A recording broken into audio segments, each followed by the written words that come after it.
اب بمبئی والے بیچارے جانتے ہی نہیں ہیں. ارے آپ نہیں جانتے ہیں، لائیے ہم آپ کو کتاب میں بتا دیتے ہیں. الملفوظ ذرا دیکھیے. دیکھیے ضرورت سے زیادہ مستند کتاب. یہی حضرت فرماتے ہیں کہ قبر میں آ جاتا ہے، گھس جاتا ہے. جب گھس گیا قبر میں اذان دیا تاکہ بھاگ جائے. تو شیطان جب اذان کی آواز سن کر ہی بھاگ جاتا ہے.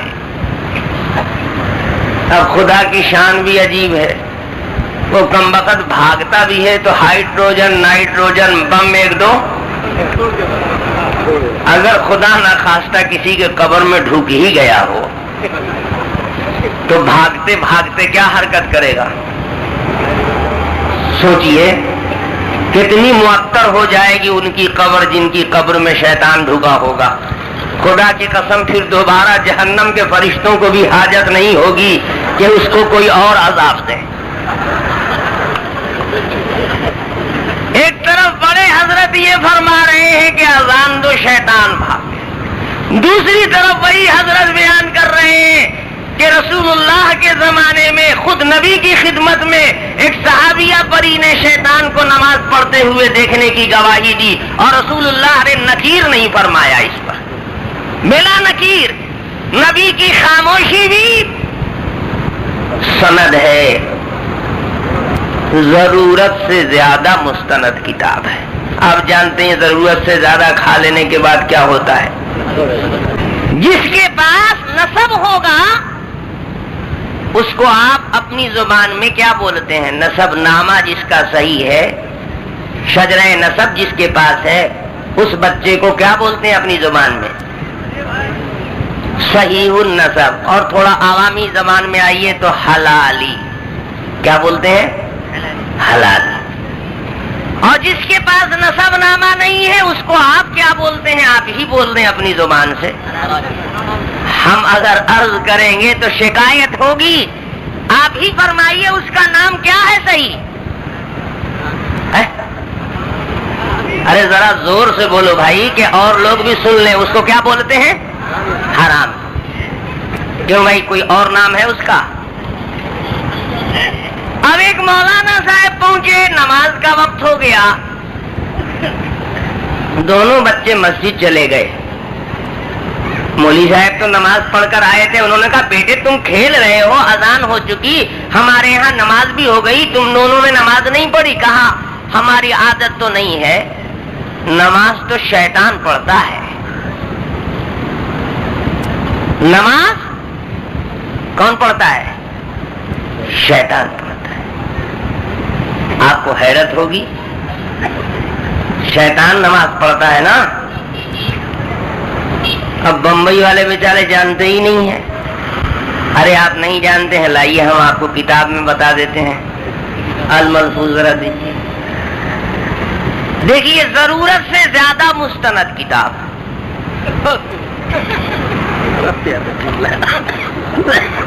یہ کتاب ضرورت سے، میں غیر مستند بات نہیں کرتا، اتنی مستند کرتا ہوں کہ ضرورت سے زیادہ مستند کتاب. یہ کتاب ہے اسٹیج پر موجود، اردو زبان میں ہے. آپ سب لوگ اس کو خرید لیں. یہاں سے خریدنے کے لیے نہیں ملے گی، جہاں ملتی ہے وہاں سے اس کو حاصل کیجئے. الملفوظ کے حصہ اول کے صفحہ 12 پر ضرورت سے زیادہ مستند بزرگ فرماتے ہیں. کسی نے پوچھا عرض حضور کیا جنوں پری بھی مسلمان ہوتے ہیں؟ سوال کرنے والے نے سوال کیا کیا؟ حضور کیا جنوں پری بھی مسلمان ہوتے ہیں؟ تو حضرت نے جواباً ارشاد کیا فرمایا؟ ارشاد ہاں ہاں. جواب ہو گیا نہیں ہوا؟ اتنے ہی پر حضرت خاموش ہو جاتے. لیکن حضرت کو تو بقراتی کی عادت پڑی ہوئی ہے. سوال کا جواب تو اتنے ہی پر ختم ہو گیا تھا نا، لیکن حضرت صرف جواب دے کر خاموش نہیں ہوئے. بڑے حضرت ہیں، بڑی بات ہے. اور اسی تذکرے میں فرمایا، یعنی ہاں کہنے کے بعد اسی سے آگے بڑھ کر فرمایا. کیا فرمایا؟ ایک پری مشرف بہ اسلام ہوئی اور اکثر خدمت اقدس میں حاضر ہوا کرتی تھی. ایک پری حضور پاک صلی اللہ علیہ وسلم کے دست اقدس پر مسلمان ہوئی اور اکثر خدمت اقدس میں حاضر ہوا کرتی تھی. ایک بار عرصہ تک حاضر نہ ہوئی. جب حاضر ہوئی سبب دریافت فرمایا. پوچھا کہ اتنے دنوں تک غائب کیوں رہی جب برابر آتی تھی، بیچ میں اتنا لمبا انقطاع کیوں ہوا؟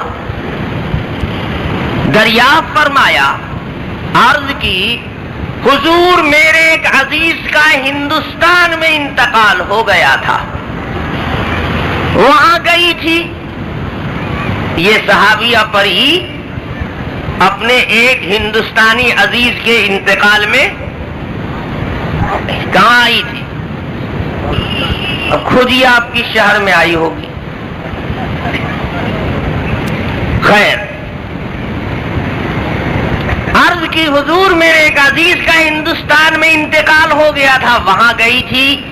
راہ میں میں نے دیکھا کہ ایک پہاڑ پر ابلیس نماز پڑھ رہا ہے. راہ میں میں نے دیکھا کہ ایک پہاڑ پر ابلیس نماز پڑھ رہا ہے. میں نے اس کی یہ نئی بات دیکھ کر کہا کہ یہ تیرا تو کام نماز سے غافل کر دینا ہے. میں نے یہ نئی بات دیکھ کر کہا کہ تیرا تو کام نماز سے غافل کر دینا ہے، تو خود کیسے نماز پڑھتا ہے؟ اس نے کہا شاید رب العزت تبارک و تعالی میری نماز قبول فرمائے اور مجھے بخش دے.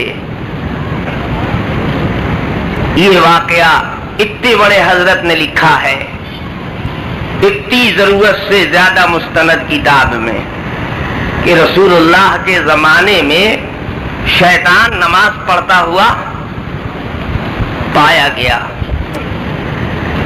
اب ذرا حضرت سے پوچھئے کہ یہ رسول کے زمانے کی رپورٹ آپ دے رہے ہیں، تو رسول اللہ کے زمانے کا واقعہ کہاں ملے گا؟ حدیث کی کتاب میں ملے گا نا. تو حدیث میں آپ دکھائیے کہ شیطان نماز پڑھ رہا تھا، ہندوستان ہی میں پڑھتا ہوا دیکھا گیا نماز.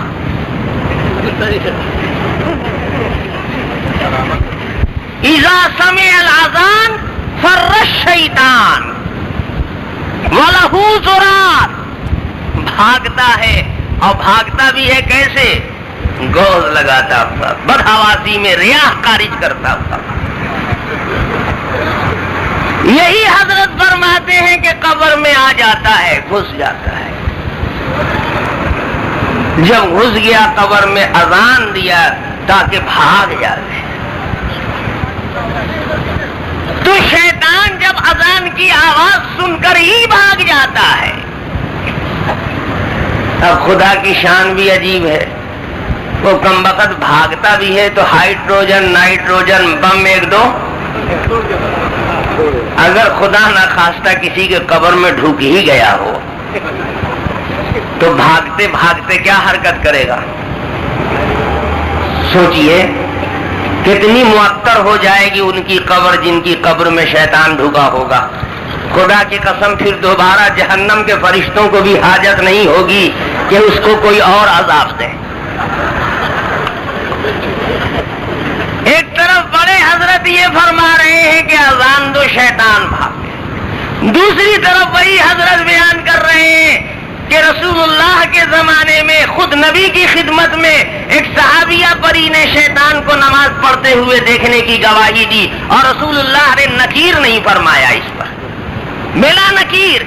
نبی کی خاموشی بھی سند ہے، ضرورت سے زیادہ مستند کتاب ہے.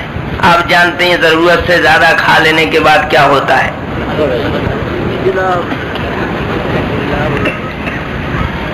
ہم کچھ نہیں کہتے، مدعی لاکھ پہ بھاری ہے شہادت تیری. میں کہتا ہوں کہ رسول پاک صلی اللہ علیہ وسلم کی شریعت میں ملاوٹ نہیں چلے گی.